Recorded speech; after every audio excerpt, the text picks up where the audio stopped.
ପିରିୟଡ଼ର ଏତିକି ଦିନ ଭିତରେ ସମ୍ପର୍କ ରଖିଲେ ପୁଅ 100% ଜାଣନ୍ତୁ।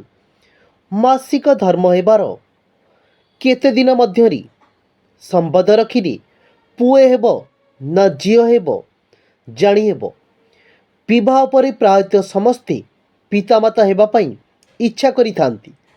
ପ୍ରତ୍ୟେକ ଦମ୍ପତିକୁ ସନ୍ତାନ ସୁଖ ପ୍ରାପ୍ତ କରିବା ଏକ ନିଆରା ଅନୁଭୂତି ପ୍ରଦାନ କରିଥାଏ। କିଛି ଲୋକଙ୍କୁ ସନ୍ତାନ ସୁଖ ମିଳିନଥାଏ। ସନ୍ତାନ ସୁଖ ପାଇବା ପାଇଁ ଜଣେ ମହିଳାଙ୍କୁ ଗର୍ଭଧାରଣ କରିବା ପାଇଁ ପଡ଼ିଥାଏ। ସମସ୍ତେ ଜାଣିଥିବେ ଯେ କୌଣସି ଦମ୍ପତିଙ୍କ ମଧ୍ୟରେ ଶାରୀରିକ ସମ୍ପର୍କ ସ୍ଥାପନ ଦ୍ୱାରା ମହିଳା ଜଣକ ଗର୍ଭବତୀ ହୋଇଥାନ୍ତି।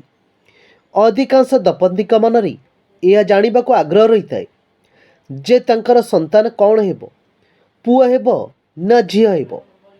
କିନ୍ତୁ ଅନେକ ଲୋକେ ପୁଅ ସନ୍ତାନ ଆଶା କରିଥାନ୍ତି।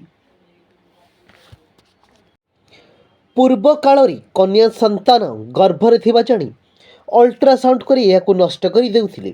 କିନ୍ତୁ ଏବେ ଅଧିକାଂଶ ଲୋକଙ୍କର ମାନସିକତାରେ ପରିବର୍ତ୍ତନ ଆସିଲାଣି। ସେମାନେ କନ୍ୟା ସନ୍ତାନ ପ୍ରତି ମଧ୍ୟ ସମାନ ଭାବରେ ଆଗ୍ରହ ରଖୁଛନ୍ତି। ଆଜି ଆମେ ଆପଣମାନଙ୍କୁ ଜଣାଇବୁ ଏପରି କେଉଁ ଲକ୍ଷଣ ରହିଛି ଯାହାଦ୍ୱାରା ଆପଣଙ୍କର ଗର୍ଭସ୍ଥ ଶିଶୁଟି ପୁତ୍ର ସନ୍ତାନ ବୋଲି ଆପଣ ଜାଣିପାରିବେ। ଯଦି କୌଣସି ଗର୍ଭବତୀ ମହିଳା କାମ କରିବା ସମୟରେ ତାଙ୍କୁ କଷ୍ଟ ଅନୁଭବ ହେଉନଥିବ କିମ୍ବା ଅଳସୁଆ ଲାଗୁନଥିବ, ତାହେଲେ ବୁଝିନିଅନ୍ତୁ ଯେ ତାଙ୍କର ଗର୍ଭସ୍ଥ ଶିଶୁଟି ପୁତ୍ର ସନ୍ତାନ ଅଟେ। ଗର୍ଭବତୀ ମହିଳାଙ୍କର ଛୋଟ ପେଟ ବାହାରିବା ମଧ୍ୟ ପୁତ୍ର ସନ୍ତାନ ହେବାର ଲକ୍ଷଣ ଅଟେ ଏବଂ ଗର୍ଭବତୀ ମହିଳାଙ୍କର ନାଭି ଓଲଟି ହୋଇ ବାହାରକୁ ବାହାରିଥିଲେ